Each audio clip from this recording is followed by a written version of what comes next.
guys, ngayon nagtula ako ng isdang hasa-hasa. Mahal na talaga ang mga bilihin guys. Hasa-hasa ang kilo 9 real. Grabe ka mahal. Kung pera sa Pilipinas, ang kilo niya 150 na. Ayan siya, ang hasa-hasa 9 real. Lagyan ko siya ng pizza. Ito lang muna, tiyaga muna tayo. Bali, hindi masarap ang mga nabibili yung mga ganito lang mumurahing isda, pero masarap na siya kapag naluto na. Okay na basta may sabaw, para less sa prito guys, layo sa kolesterol. Yan, tinulang hasa-hasa. Ayan guys, hasa-hasa, tag 9 real ang kilo sa Lolo Supermarket. Ayan, nilagyan ko ng ulo ng pitsay ang hasa-hasa. Tapos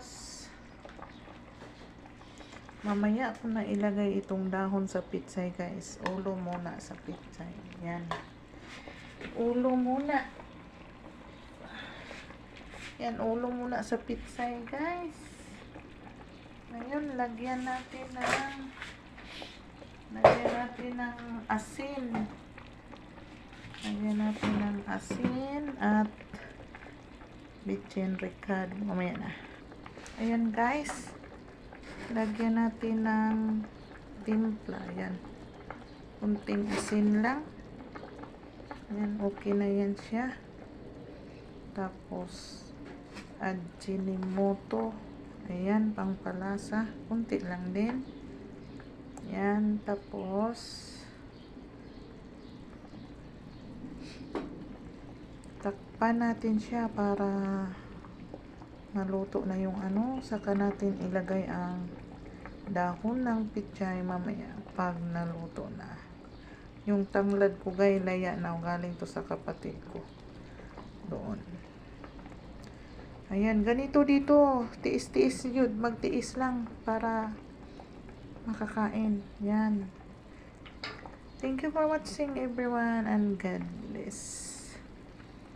Ilagay na natin ang dahon kasi luto na to siya. Pilaray kinabuhi aning isda. Ayan, lagay natin ang dahon guys, dahon ng pitsay. Ayan, masarap na ito mamaya. Ayan guys, masarap na ito mamaya. Yan, ito yung ulam ng mga mayayaman. Okay na lang to kaysa wala. Ayan, mayayaman sa